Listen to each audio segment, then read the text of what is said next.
Good morning. This is John from the Springs Mennonite Church. Well, I'm here again on the second day of this week where I've been talking about what love means. And as Christians or people who want to follow God, this is a very important topic.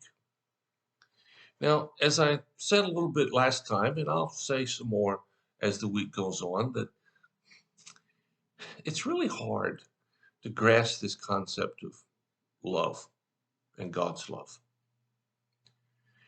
We tend to think that somehow, I don't know what it is. I guess most people want to look at themselves in their best light. And that's a good thing. But it's not always the right thing.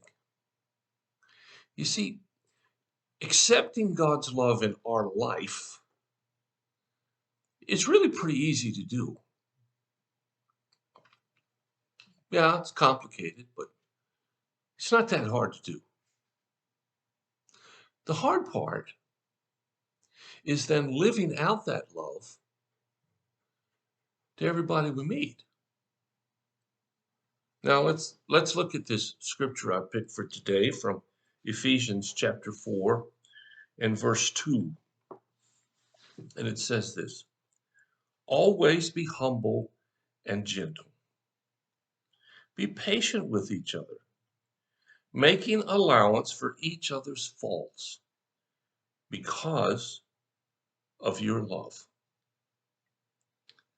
Now there are a couple of things in this short verse. First off, it says to always be humble and gentle. Now, when we think of humble, we think not thinking too highly of ourselves, and that's true. But it's more than that. Being humble means to give someone else the same, not freedom, but the same possibilities that you want for yourself.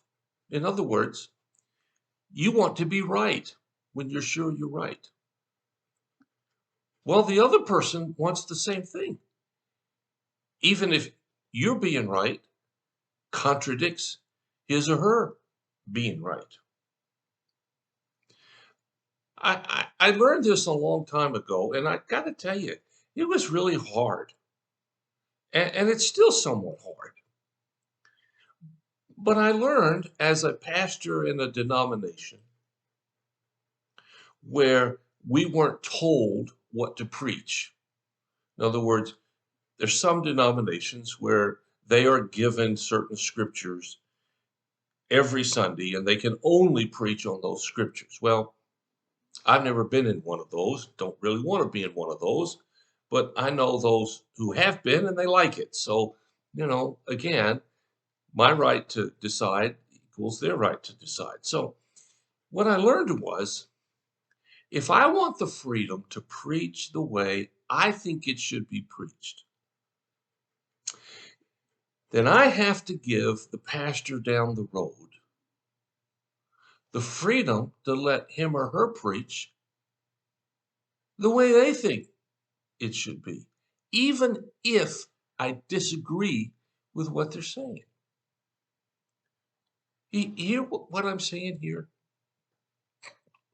If I want the freedom to choose for myself, I have to give that same freedom to other people, even if I don't like their choice. So to be humble means to give the same, I can't think of the word, the same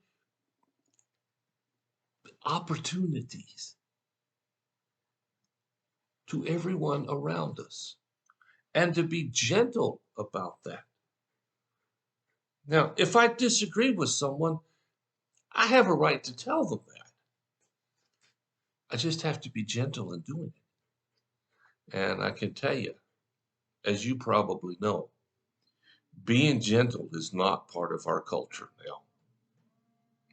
We have gotten an in your face, I have the right to say whatever I want to say, and it doesn't matter how I say it, what tenor I say it, what fervor I say it, what anger I say it. It's my right.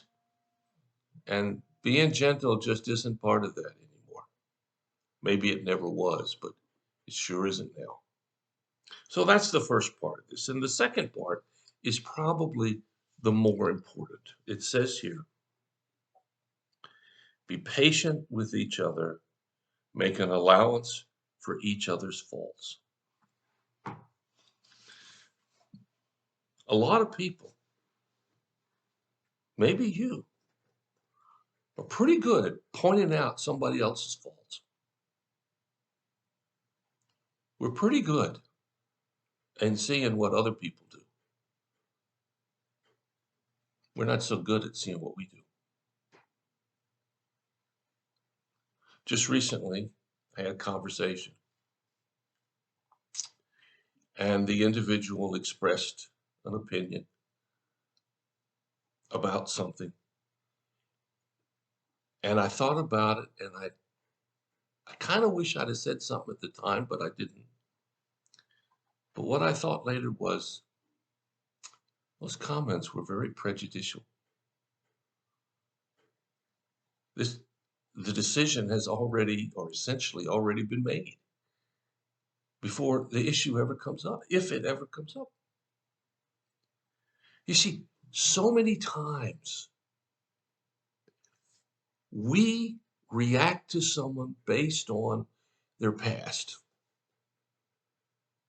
Now, I'm not saying that we should ignore the past.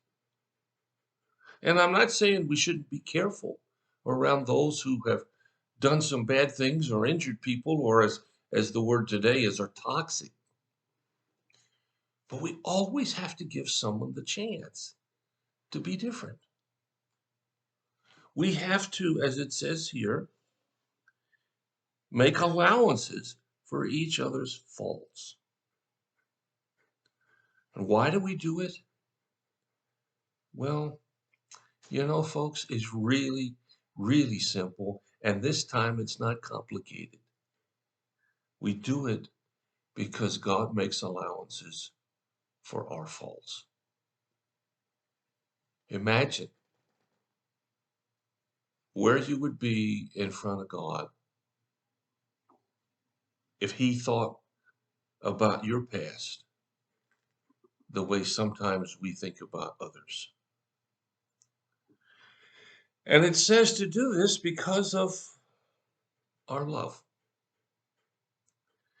Now, today's message is kind of hard. If you hear it well, it gets harder, not easier, because we live in a world where there's sin. And in God's eyes, sin is sin is sin.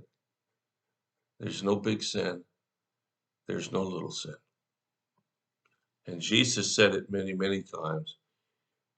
If we want forgiveness, we have to forgive others. It really is that simple. Well, think about it. I hope you come back tomorrow. I won't be quite as difficult tomorrow, but I appreciate you taking the time to listen. If you have a prayer concern or a need, let us know. We'll do whatever we can, as fast as we can, to help meet your need. God bless you. I'll talk to you again.